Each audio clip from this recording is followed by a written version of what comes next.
내 인생에서 마지막 남길 수 있는, 내 후손에게 마지막 남길 수 있는 말이 무엇일까 고민해 보면 참 허망한 우리의 인생을 더듬어 볼 수 있습니다.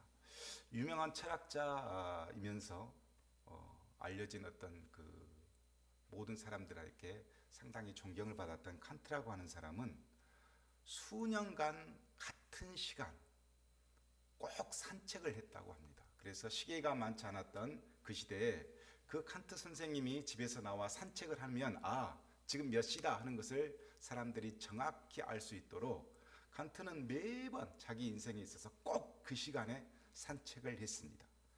그도 늙어 죽게 되었을 때 임종 직전에는 침대에 누워 있어야만 했고 음식을 제대로 먹을 수가 없어서 하인이 목이 마를까봐 설탕물을 준비해서 그 입에 포도주와 섞어서 이렇게 넣어주고 그걸로 그 생을, 그 육신을 연명하고 있었습니다.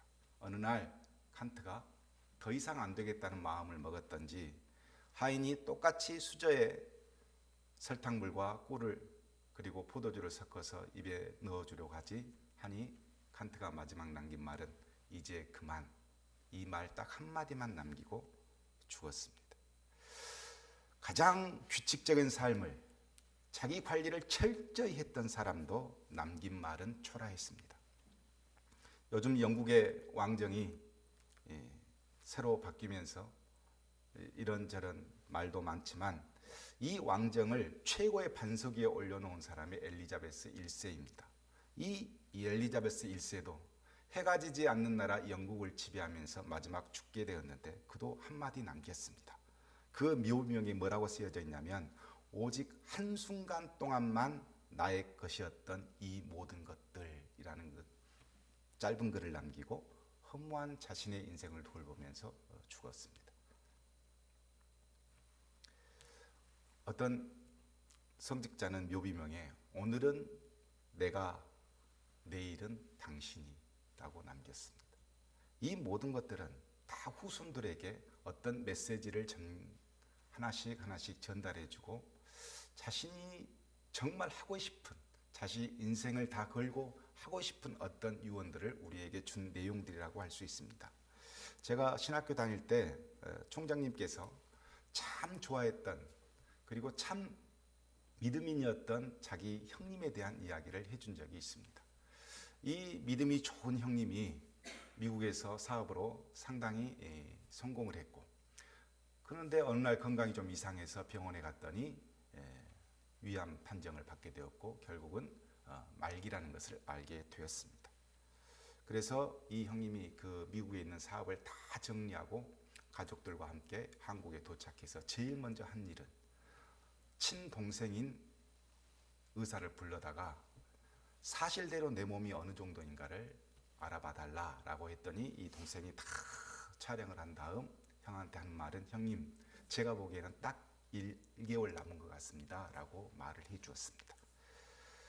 그래서 가족들을 돌보고 이런저런 것들을 다 정리한 다음 죽을 날이 되었었을 때 이 총장님, 목사님을 불러서 한마디 남기게 되어집니다. 그때 이 형님이 하는 말은 나의 가족들을 네가 목사로서 좀 돌봐주라. 우리 천국에서 만나자. 그 딱 두 마디를 하고는 돌아서더니 그대로 돌아가셨다는 것입니다. 그 믿음의 형님을 보고 이 총장님이 저희들에게 참 나도 저렇게 마지막을 맞이하고 싶다. 그런 말을 저희들에게 해주신 기억이 있습니다. 오늘 본문을 통해서 부모로서 나는 후손들에게 무엇을 남길 수 있을까를 고민하는 시간이 되기를 원합니다. 제가 미스터 트롯 사회자 김성주 씨가 47세의 장민호가 부른 어메라는 그 노래를 듣고는 우는 것을 보았습니다. 미스터 트롯 2가 진행되었을 때 같은 노래, 이 어메라는 노래를 13살 소년 박성훈 군이 또 부릅니다. 그때 또 김성주가 또 웁니다. 그래서 사람들이 물었습니다. 그때도 어메를 듣더니 울고 지금 또 어메를 듣니 운다. 이 노래가 그렇게 슬프냐? 라고 김성주에게 묻자 김성주가 대답하기를 뭐라고 대답을 했냐면 47세 장민호 씨가 부를 때 어메는 아버지가 생각나서 울었고 13살 소년 박성훈 군이 부를 때 엄에는 아들이 생각나서 울었다 그랬습니다. 노래의 가사는 똑같은데 내가 처한 상황에 따라서 다르게 들리고 그 감동이 또 다른 것이겠죠. 저도 어버이 주간이 되면 매번 자녀들 입장에서 말씀을 준비해서 부모를 어떻게 공경해야 할까? 하나님은 부모에 대해서 뭐라고 말씀하시는가? 이런 것들에 대해서 주목했는데 이제 저도 나이가 들다 보니 나는 좋은 부모였는가? 라는 생각과 내가 죽으면 내 자식들에게 자녀들에게는 뭘 남겨야 하지 하는 것에 대한 관심이 더 많게 되어서 오늘 어버이 주간 부모로서 책임을 가진 야곱의 마지막 유언을 통해서 부모인 우리는 어떤 삶을 살아야 하는지 어떤 유언들을 남겨야 하는지에 대해서 함께 고민해 보려고 하는 것입니다. 오늘 본문은 야곱이 147세 나이로 죽기 직전 자신의 영적인 어떤 장자라고 할 수 있는 요셉을 불러 유언을 남기는 그런 장면이 등장하고 있습니다. 28절에 보면 가나안에서 애굽으로 이주한 후 17년이 지났다고 합니다. 그렇다면 가나안 땅에 감당할 수 없는 심한 기근으로 인해서 130세 때 70명의 가족 무리를 이끌고 애굽으로 이주해서 산 지 17년이 된 것입니다. 그러니까 130대에 이주해가지고 140세에 죽게 된 것입니다. 야곱의 일생을 요약해 보면 이렇습니다. 77세, 그 나이도 작지 않는 나이죠. 그런데 장자권을 놓고 형 에서와 다투다가 결국 도망해서 간 곳이 삼촌집이었고 그 삼촌집에서 20년 동안 마치 종처럼 열심히 일만 해서 97세가 된 나이에 다시 아버지가 있는 가나안 땅으로 들어오게 됩니다. 드디어 아버지를 만나서 헤브론에서 살고 있었을 때 108세가 되었을 때 17세 소년이었던 요셉을 그만 잃게 되었습니다. 그리고 12년이 지난 후 자신에게는 영적인 어떤 통로와도 같은 아버지가 드디어 또 죽게 되어서 그 아버지를 이제 매장하게 되어집니다. 그러니까 야곱은 120세 한 가족의 어떻게 보면 족장이 된 것입니다. 그리고 10년이 지났을 때 모든 가족에 대한 영적 책임의 지도자로 10년을 하고 있었을 때 130세가 되었을 때 이 가나안 땅에 기근이 들어서 애굽으로 이주해서 살게 된 것입니다. 자신이 130세 때 애굽으로 들어왔을 때 요셉은 39세였습니다. 그렇게 해서 가족이 17년간 애굽 땅에서 잘 살았습니다. 이제 죽을 때가 되자 먼저 영적인 장자인 이 후계자라고 할 수 있는 요셉을 불러서 마지막 자신의 인생의 여정에 마침표를 찍습니다. 30절에 이렇게 유언합니다. 내가 조상들과 함께 눕거든 너는 나를 애굽에서 메어다가 조상의 묘지에 장사하라 라고 하는 것입니다. 창세기 23장에 보면 아브라함은 아내 사라가 죽자 자기 땅이 아닌 헷 족속의 땅을 은 400세계를 주고 땅을 하나 샀습니다. 거기에 굴을 파고 사라를 매장하고 그리고 이삭도 또 거기에 매장하고 그래서 거기가 어떻게 보면 가족묘가 되어버렸고 이 가족묘가 된 곳에 자신을 묻어달라 이렇게 요셉에게 부탁한 것입니다. 왜 야곱은 애굽 땅이 아닌 가나안 땅에 자신을 묻어달라 했을까? 요셉에게 간청했을까? 이런 것들을 생각해 보게 되는데 오늘 29절에 보면 청하노니 야곱이 그렇게 이야기인데 이 청하노니라고 하는 단어는 제발 부탁하노니 라는 해석을 해야 정확한 단어입니다. 야곱은 요셉에게 네 인격을 걸고 영적인 아들인 네가 너의 모든 인생을 걸고 반드시 해야 할 것이 하나 있는데 내가 간곡히 너에게 요청하는데 나를 이곳에 장사하지 말고 가정묘에 장사해달라고 요구한 것입니다. 본문 앞 47장 11절에 보면 요셉은 바로에게 이렇게 이주해온 자신의 가족을 소개한 다음 땅을 하나 요구했는데 그곳이 바로 고센 땅이었습니다. 이 고센 땅을 평가했을 때 애굽에 좋은 땅을 주도록 부탁을 했습니다. 그러니까 야곱의 가족들은 그냥 땅이 아니라 애굽에서 좋은 땅, 가족들이 가장 목축업하기에 딱 알맞은 땅을 요셉은 보았고 그 땅을 요구해서 거기에 살게 했습니다.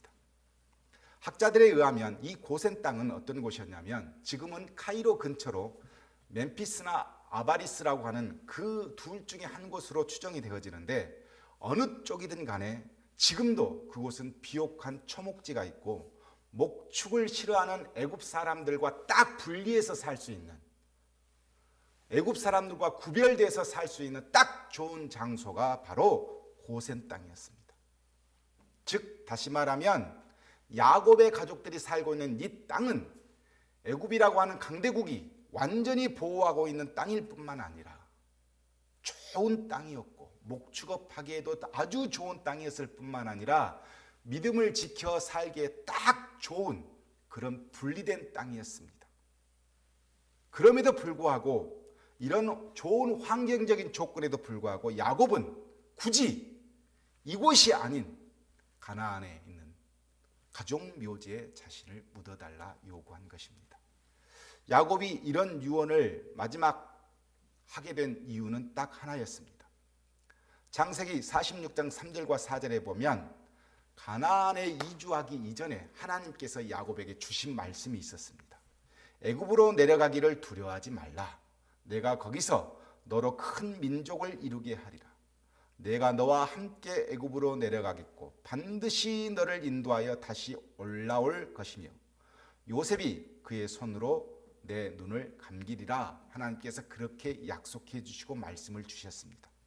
다시 말하면 야곱 너는 거기서 죽어도 거기에 묻히지 않고 반드시 다시 가나안 땅으로 오게 하겠다. 하나님께서 야곱에게 주신 말씀이 있었기 때문에 야곱은 이곳이 아닌 가나안 땅에 묻혀야 된다 이렇게 생각한 것입니다. 하나님의 약속을 믿었던 그는 이 가나안 땅에서 애굽으로 이주하기 이전에 한 가지 일을 하고 왔었습니다. 창세기 50장 5절에 보면 요셉이 바로에게 보고하는 과정에서 그 내용이 등장하는데 이렇게 되어 있습니다. 우리 아버지가 나로 맹세하게 하여 이르되 내가 죽거든 가나안 땅에 내가 파놓은 묘실에 나를 장사하라 하였나니 나로 올라가서 아버지를 장사하게 하소서. 이렇게 요셉이 바로 왕에게 보고를 합니다. 어떤 묘실이었냐면 내 아버지가 가족 묘에 자신의 무덤을 이미 준비해 놓고 이곳에 왔다는 겁니다. 야곱은 하나님의 말씀을 믿었습니다. 다시 나는 이곳에 묻히지 않고 가나안 땅에 묻히게 될 것이라는 것을 믿었기 때문에 거기에 아예 자기 묘를 준비해 놓고 그리고 애굽으로 이주해 왔던 것입니다. 야곱은 가나안 땅에서 애굽으로 이주하기 전에 하나님의 약속을 믿었고 그 약속을 믿었기에 이미 준비해 놓은 그 가나안 땅의 묘실을 자신은 소망하고 있었던 것입니다. 그렇다면 또 의심스러운 것은 왜 하나님은 야곱을 애굽에 묻지 않고 기어코 가나안 땅 묘실, 그 가족 묘에, 조상의 묘에 묻히도록 그렇게 요구하셨을까 하는 것입니다. 야곱은 선택된 민족의 상징적인 인물이기 때문에 그렇습니다. 하나님의 역사를 짊어지고 가야 할 약속된 백성이기 때문에 야곱의 죽음은 그냥 죽음이 아니라 하나님의 구원의 역사를 어떤 상징하고 있을 뿐만 아니라 설명하고 있는 사람이기 때문에 반드시 가나안 땅에 묻혀야 이 설명들이 되기 때문에 그렇습니다. 아브라함과 이삭과 야곱, 이들의 삶과 죽음은 단순한 삶과 죽음이 아니라 하나님의 구원의 역사의 내용이, 그리고 구원의 역사를 설명하는 그 어떤 과정이 그 삶 가운데 다 있기 때문에 이들은 하나님의 약속의 땅에 묻혀야 하나님의 구원의 역사를 설명해 낼 수 있는 것입니다. 그래서 하나님은 반드시 야곱이 저 애굽 땅이 아닌 바로 가나안 땅, 약속의 땅에 묻히도록 그렇게 하신 것입니다. 하나님은 창세기 15장 13절에 아브라함에게 약속하신 것이 있었습니다.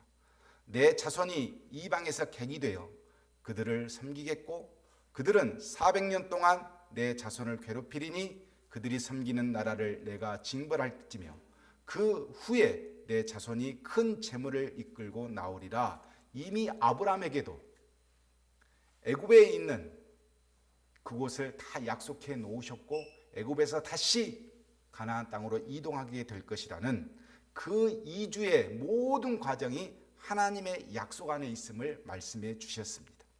이 약속된 구원의 역사 과정에서 야곱의 시신은 반드시 아브라함과의 약속 그리고 야곱과의 약속 때문에 가나안 땅에 묻혀야 했던 것입니다. 야곱은 환경적으로 가장 좋은 애굽의 땅이 자신의 땅이 아니었습니다.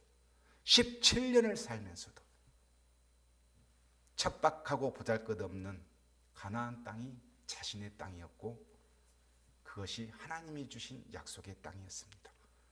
그래서 누가 뭐라고 해도 이 좋은 땅에 묻히면 얼마나 자손들에게 유익이 될지 모르지만 야곱은 그와 아무 상관없이 그는 하나님이 주신 땅이 약속의 땅이었고 소망의 땅이 되었습니다. 그래서 요셉에게 부탁했습니다. 네 인생의 모든 것을 걸고 나를 이곳이 아닌 가족의 묘지에 묻어달라 유언을 남기게 된 것입니다. 저는 야곱의 유언이 우리 부모들의 유언이 되어야 한다 그렇게 믿고 있습니다. 아무리 비옥하고 좋은 환경의 땅이라고 할지라도 그곳은 하나님이 주신 땅이 아니면 약속의 땅이 아니고 소망의 땅이 되어서는 안 됩니다. 마지막 유언은 우리 인생의 모두를 담아 하나님의 약속의 모두를 담아 우리 자녀에게 우리는 남겨주어야 합니다. 오늘 가게는 누가 보냐? 이렇게 유치한 유언을 남기고 죽겠습니까? 영국 여왕처럼 한순간만 나의 것이었다 이런 허망한 말을 남기고 죽겠습니까? 아니면 칸트 선생님처럼 마지막까지 육신을 붙잡고 내려놓지 못해 이제 그만 이란 말 한마디 남기고 죽겠습니까? 우리가 자녀들에게 남겨야 할 것은 약속의 땅, 이 약속의 땅을 바라보는 그 소망의 눈빛, 그 소망의 유언을 자녀들에게 마지막 남겨야 할 우리의 유산이 되어야 한다는 것입니다. 이스라엘 백성들이 바벨론 포로로 잡혔다가 귀환하여 부른 찬송시가 시편 126편입니다. 바벨론은 이스라엘 땅보다 훨씬 살기가 좋은 땅이었고 당시 최강의 나라가 그 땅을 지키고 있는 땅이 바벨론 땅이었습니다. 그 땅은 비옥했고 이스라엘 백성들이 포로로 끌려가서 살아보니 살만한 땅이었습니다. 그래서 잘 살았습니다. 벼슬도 했습니다. 나름 규칙도 정하면서 예배도 드렸습니다. 그런데 그들은 계속해서 예루살렘을 위해서 기도하고 예루살렘을 바라보고 있습니다. 드디어 예루살렘 땅으로 그들이 귀환합니다. 그 척박하고 보잘것없는 땅 예루살렘을 향해 귀환합니다. 그러면서 그들이 시편에 이렇게 노래합니다. 여호와께서 시온의 포로를 돌려보내실 때에 우리는 꿈꾸는 것 같았도다 그랬습니다. 잘 좋은 곳에서 살고 있는데 척박한 땅으로 이동하면서 꿈꾸는 것 같았다는 겁니다. 얼마나 기뻤으면 얼마나 그 땅을 소망했으면 꿈꾸는 것 같이 그 보잘것없는 예루살렘 땅을 향해서 걸어갔다는 것입니다. 그러면서 이들이 그곳에 도착해서 그 소망의 땅을 보고서 이렇게 노래합니다. 눈물을 흘리며 씨를 뿌리는 자는 기쁨으로 거두리로다. 울며 씨를 뿌리러 나가는 자는 반드시 기쁨으로 그 곡식탄을 가지고 돌아오리로다. 이렇게 고백합니다. 그러니까 바벨론 땅에서 저 예루살렘을 바라보며 우리 조상들이 남겨준 그 땅을 바라보며 뭐 했냐면 기도했습니다. 어떻게 기도했습니까? 눈물로 기도했다는 겁니다. 계속해서 쉬지 않고 우리 조상들에게 남겨준 땅, 그 약속의 땅, 그 땅은 이들에게 소망의 땅이었습니다. 포로에서 귀환한 자녀들은 부모가 우리에게 주신 그 기업을 그냥 내버려 두지 않고 다시 들어가서 예루살렘 성을 또 쌓고 성전을 또 재건하고 성벽을 만들고 다시 살만한 곳으로 만들어 놓습니다. 왜 그렇습니까? 부모의 유산이었기 때문에 그렇습니다. 믿음의 부모들이 어떤 땅을 남길 것인가를 우리는 결정해야 합니다. 애굽의 좋은 땅을 남길 것인가, 아니면 하나님이 주신 약속의 땅을 내 자녀들에게 남길 것인가, 우린 야곱처럼 결정해야 합니다. 야곱의 이런 유언을 그대로 어떤 결과를 만들어냈을까 우리는 추적해 보아야 합니다.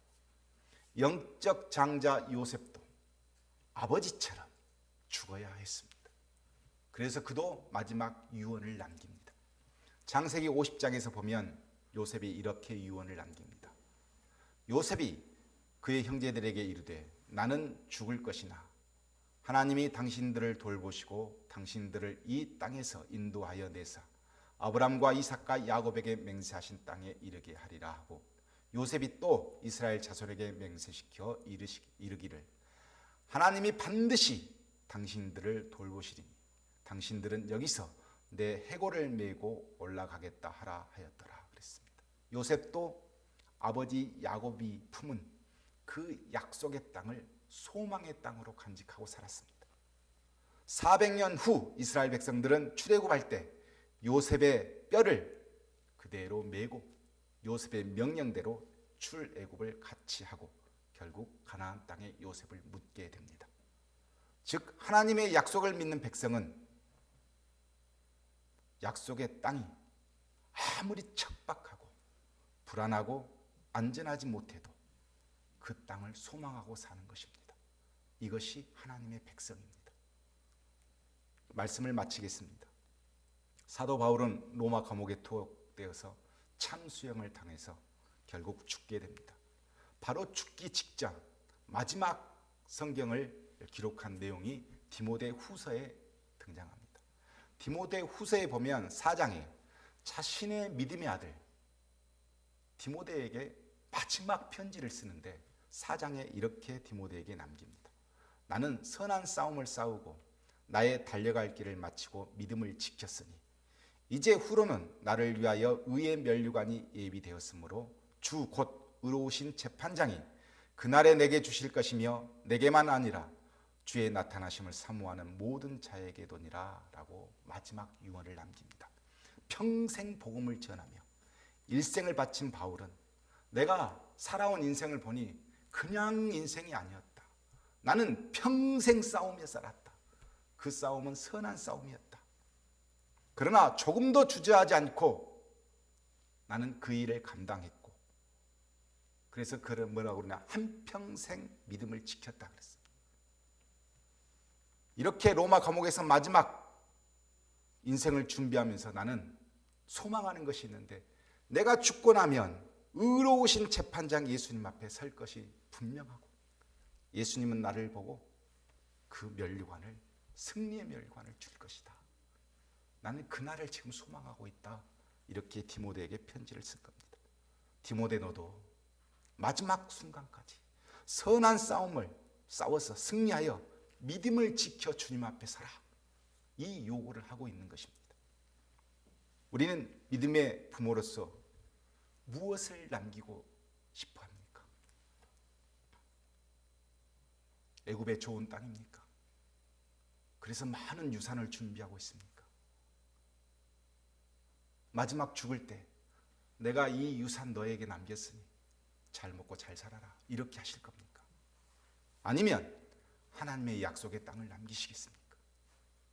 내 아들아, 너는 마지막 내 말을 꼭 기억해라. 하나님이 우리에게 주신 약속은 분명하니 너는 이 약속을 품고 살아라. 설령 네가 살고 있는 이 땅이 척박하고 불안하고 안전하지 못한 땅이라고 할지라도 이 땅에 마음을 두지 말고 너는 하나님이 약속해 주신 땅, 그 땅을 소망하며 살아라. 이렇게 유언하시겠습니까? 우리의 자녀들은 마지막 순간까지 선한 싸움을 싸워야 할 그런 환경에서 자라고 있습니다. 이 선한 싸움에서 믿음을 지켰으면 바울처럼 분명히 하나님 앞에 서게 될 것이 분명합니다. 그 날을 위해서 우리는 어떤 믿음의 유산을 남겨야 할지 다 같이 고민해 보아야 합니다.